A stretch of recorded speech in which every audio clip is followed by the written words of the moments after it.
Bonjour et bienvenue à People Human Rights où nous allons parler, ceci est notre 44e vidéo, où nous allons faire le point sur un enseignement juste. Oui, toujours en ce qui concerne la terre-mère des hommes. Les populations sont en détresse. Elles sont en détresse à cause de la pauvreté, de la guerre. C'est une situation qui a bien sûr été créée volontairement par les puissances ennemies et leurs alliés. Et ces populations ont donc besoin d'un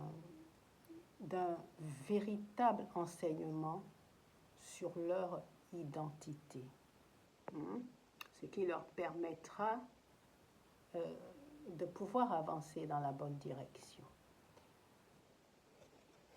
Et principalement au niveau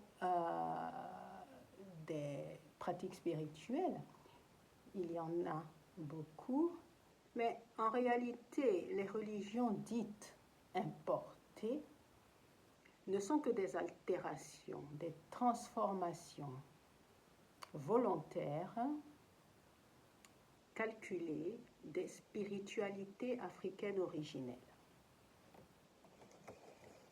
Donc,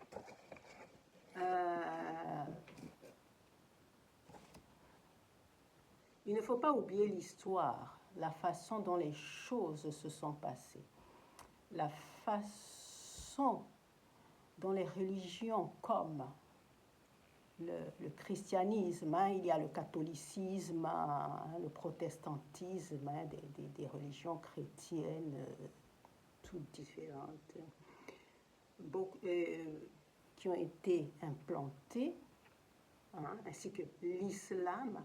Donc toutes ces religions se sont imposées avec brutalité, violence, sans verser et effacement de l'histoire totale, enfin, grand effacement de l'histoire, changement des noms, changement même des noms de personnes, invasion par des peuples étrangers qui se sont même installés en partie.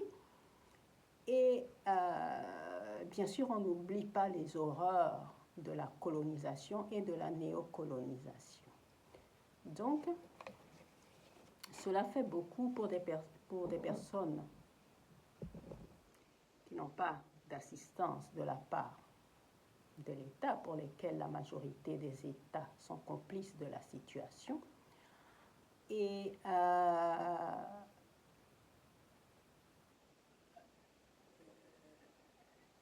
toutes ces...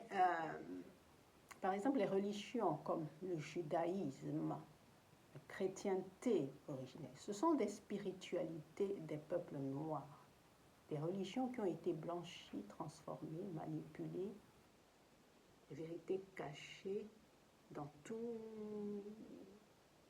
ces buts-là, dans ce but de précarité et de faire la même mise sur le continent. Il y a le catholicisme, qui a été imposé par les missionnaires de façon brutale. Le protestantisme aussi, au niveau des colonisations anglaises de l'Angleterre, le protestantisme, l'islam, tout le monde au niveau de l'invasion arabe, etc. Donc, arabe, oui, puisque maintenant il s'appelle arabe. Donc,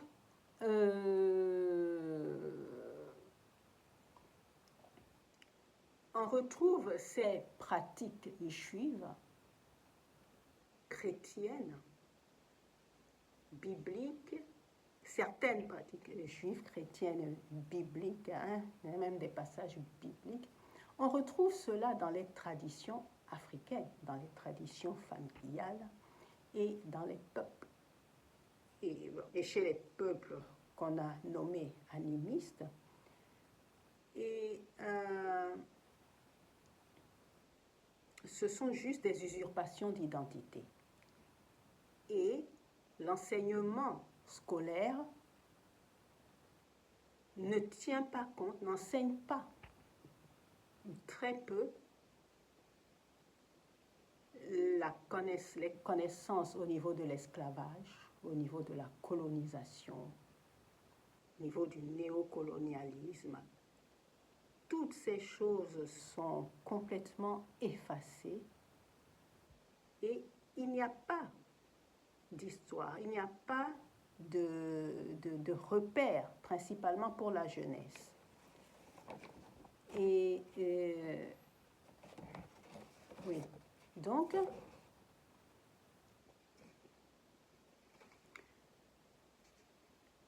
ce qui est important de savoir, c'est que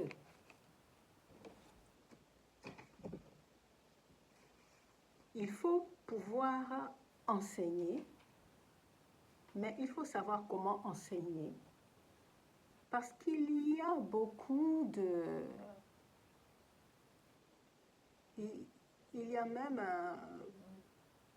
c'est comme si les gens qui parlent ou qui veulent enseigner, pas tous bien sûr, mais beaucoup d'entre eux sont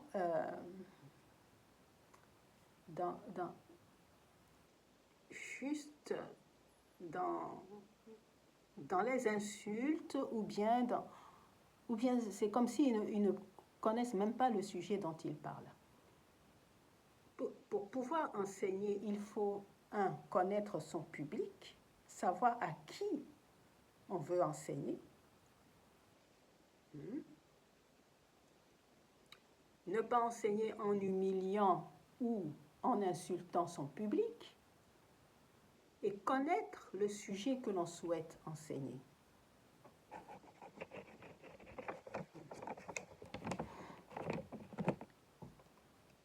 Parce que il y a des personnes qui ont besoin de cet enseignement identitaire, mais qui ont besoin d'assistance, d'aide et de compassion.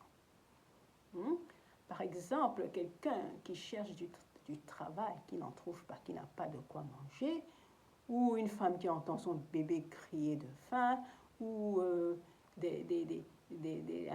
ou une femme qui fuit sous la violence avec son baluchon sur la tête, essayant de préserver très peu de choses,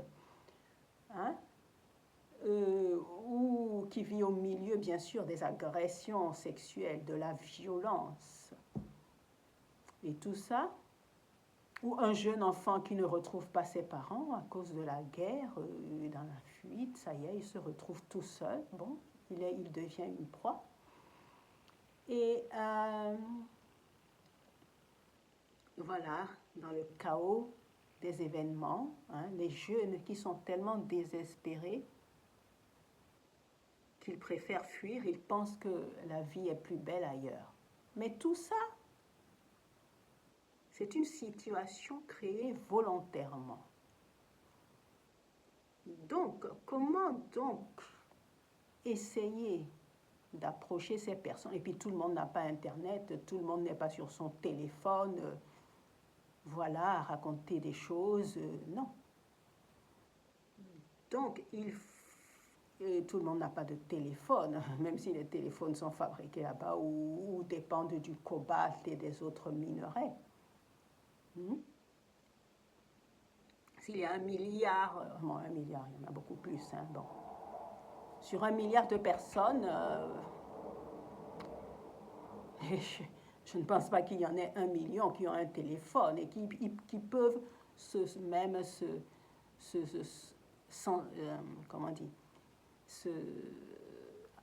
retirer de la connaissance au niveau de l'Internet.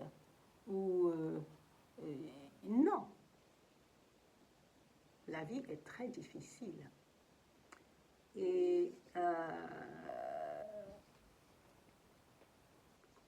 donc, il est préférable pour ceux qui ont cette possibilité, un minimum de stabilité, de possibilité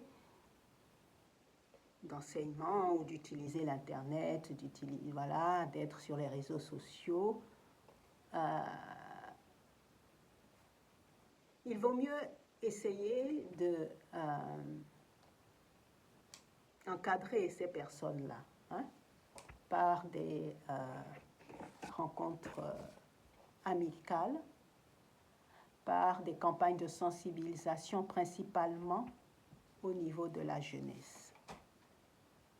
Pour que la jeunesse puisse trouver ses repères, puisse retrouver son histoire et sa spiritualité. Ce sont les bases pour pouvoir garder le continent dans le futur. Donc il faut, à mon avis, un peu plus de sagesse et d'organisation parce que c'est un travail en profondeur et de longue durée. Voilà, donc cette vidéo tire à sa fin et je vous dis à la prochaine.